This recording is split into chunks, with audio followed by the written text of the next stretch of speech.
The world is changing. The climate is at a tipping point. What can we do to make a difference? Join Ken the Climate Activist podcast, where we discuss solutions, inspire action, and bring together change makers from around the globe. Subscribe now and be part of the change. Hello, ladies and gentlemen, it's your favorite host here, Ken Jo, and you're welcome to the NCA podcast.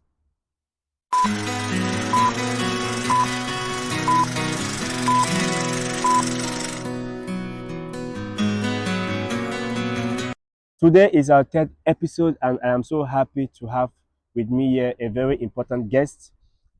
He's been around the world, he has so much experience, and he's here to share with us this experience. And he goes by the name Mr. Amos Samuka. You're welcome, sir, to the show. Thank you so much. It's a pleasure to have you here. Thank you for having me here. It's an honor to be on your podcast, and then this is a very great initiative that you are doing, Yeah, and thank I you. appreciate you giving me the opportunity to share this platform. Thank you so much. Thank So, you. without further ado, can you tell us who is Amos Samuka? That's a lot of questions. Well, let me see if I can summarize that. So, Amos Fallah Samuka is a young civil diplomat, and then I'm also a climate change policy specialist in training, and then I'm involved into youth empowerment and life coaching activities. That's all for me. Wow, looks like you have a lot going on for yourself there. Definitely. Wow, Yeah. it's nice to have you on the Thank show, you sir. again. So, um, I would like to know, sir, what is the role of CSOs, that is civil society organization in Africa, in today's development? Thank you so much for the question. So before I address that question, let me tell you a little more about the work we are engaged with, especially from the civil society perspective. So, being a civil diplomat, I happens to be the founder of the Coalition of African Youth. In short, we call it COYASA. So, Okay. COYASA is a legally registered civil society organization in Liberia. We also have an ongoing processes for expansion in Sierra Leone, Guinea, and that of Nigeria and Ethiopia. So, COYASA, we have over the past time since 2018, been involved into a couple of youth initiatives in terms of capacity development and climate actions activities. So with Korea, so we have four thematic areas, and Okay. those thematic areas, one has to do with youth diplomacy.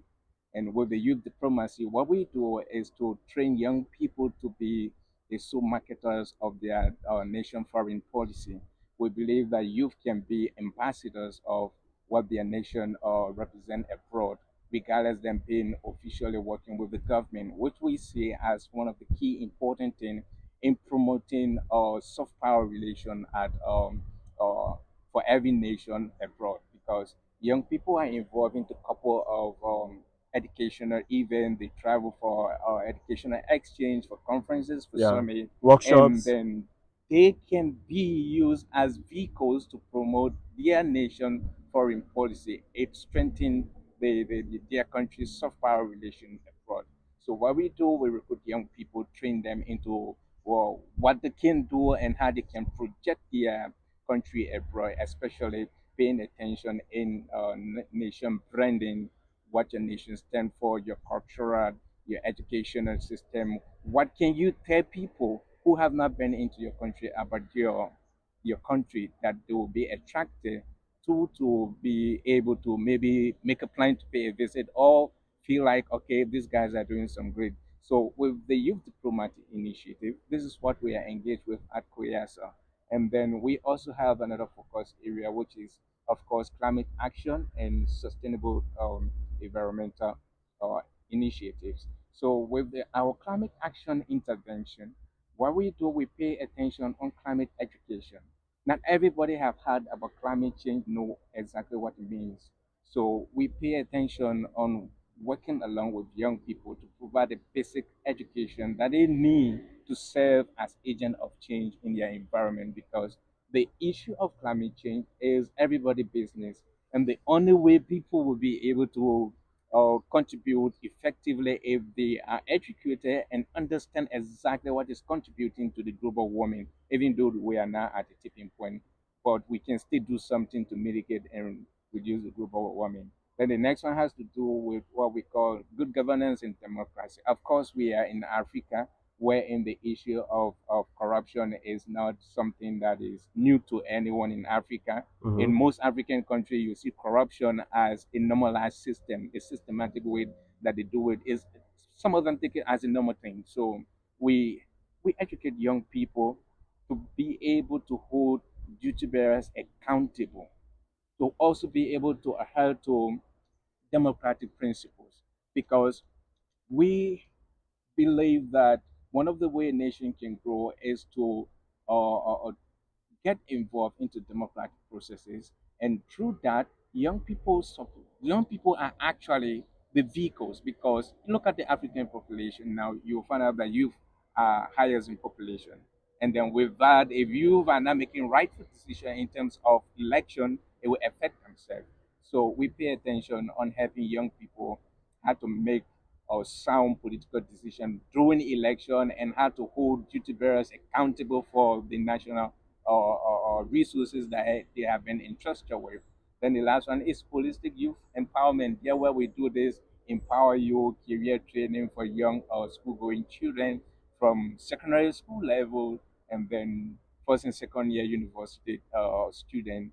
We help to guide them in making their career decision and providing career pathway and enhancing their professional capabilities to be meaningful contributors in our knowledge-based economy currently.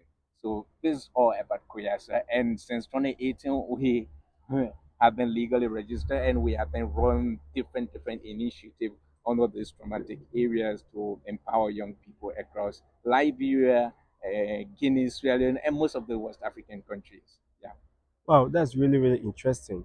It does shows that you're really doing a lot, not just for your country, but also for Africa in definitely, as a whole. definitely. So, with all what you have explained, what you've been up to, it clearly shows that you being part of or being a member of a CSO, you're doing a lot.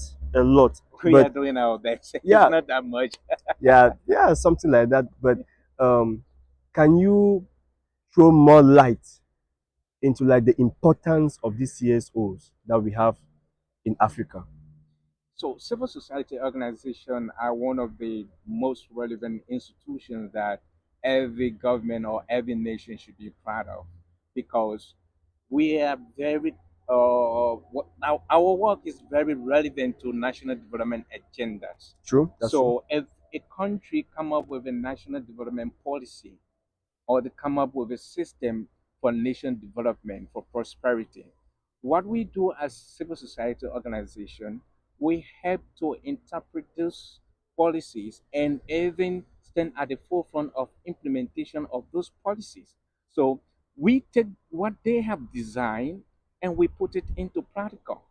So we help interpret those policies in terms of providing education to those who don't have the access to those documents at national level. Imagine when they pass the national budget or the national development agenda at the capital building or at the capital city of every nation.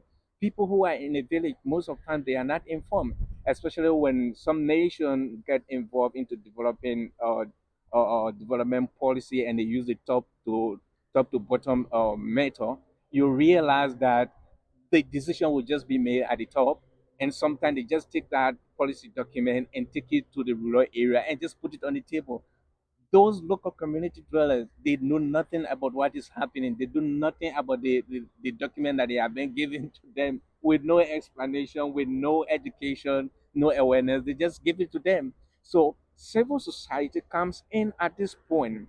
Not just that they will have to educate local community dwellers on what the central government has planned to do for the country, but also they carry on specific project or intervention that translate those policy action into real practical work to solve the problem. For example, if the government say, they want to do X1C project for the youth. Civil society comes in, and not only civil society serving as implementers or educational or agency, but they also have the role of holding those policymakers accountable for whatsoever they have planned in a national development policy, because every national development agenda comes up with resource allocation.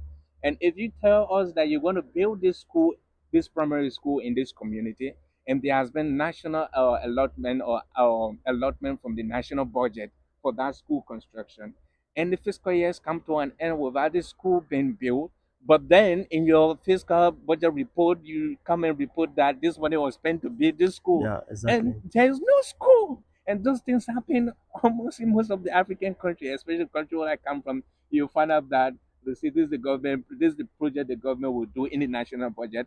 But at the end of the fiscal year, you check those projects are not done, but the money has been spent. Spence, yeah. So civil society comes in with rigorous advocacy to hold them accountable. This and this you say you will do for our people. This funding was allocated for this project. Why is it that this project have not been done, or is not complete, or is not up to standard? So you see, if there are no active, functional, respectful, and very, very vigilant civil society organization in each country, it will becomes a problem for the nation, because you find out that policymakers will be doing things with nobody asking them questions, with nobody holding them accountable to what they are doing. So at the end of the day, the national resources will just be spent without accountability. So for every nation, for them to realize their development agenda.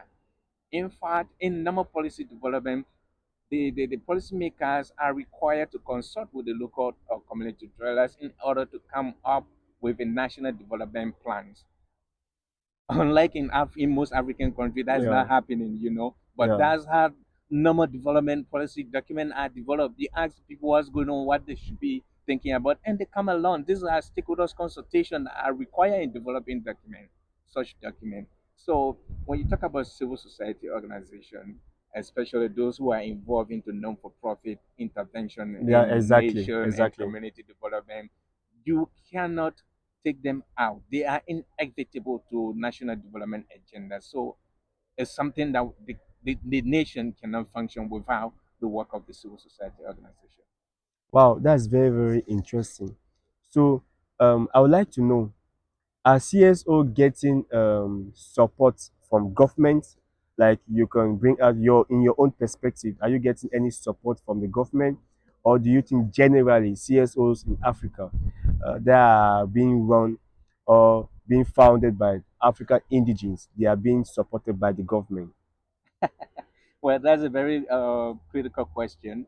Well, to for me, from my experience, I can say there is a certain level of support that we are getting from our national government, especially in terms of implementation of our intervention initiatives. So when you talk about support, is a broad one. So we are getting support in terms of them providing all the necessary legal document that we need to operate as a civil society Okay. organization into the various field that we are designing intervention for. But I don't know what kind of a support you want me to talk In about. terms But that of is it. collaboration, So yes, there's a very serious collaboration, okay? because first, as a civil society organization, if you want to alleviate your advocacy or your intervention, you have to be legally registered by the government, and these are all support that you receive to be recognized legally, and you have to apply for sector clearance to certain government agency or ministry that somehow responsible for the area of your focus, and then they come along in providing those documentation so that it can function as a legal or civil society organization. So at that level, yes. Okay, so interesting. Do you think that CSOs that are based in environmental sustainability, they are having a lot of impact compared to other sectors? I can say for sure there's a level of impact for those civil society organizations that are involved into environmental sustainability initiative. They are contributing greatly to the concept of climate change, especially providing awareness to our local community dwellers, providing educational platform and programs for people who don't have or have little knowledge about climate change and environmental sustainability. They are contributing greatly. Without them, I can say there will be a minimal impact about environmental sustainability within our communities without the help of the civil society organization. Wow, that's really, really interesting. So, do you think that these CSOs that are focused mainly on environmental sustainability, they uphold the SDGs, like Definitely. some of the activities that they carry out are in alignment with the SDGs? Sure. Most of the civil society organizations, like for Koyaso, for example, Mm-hmm. when we are designing initiatives for our climate action and environmental sustainability in our country, these are some of the things we pay attention to. Remember, most of those the international development agenda and national development agenda, they are all in alignment.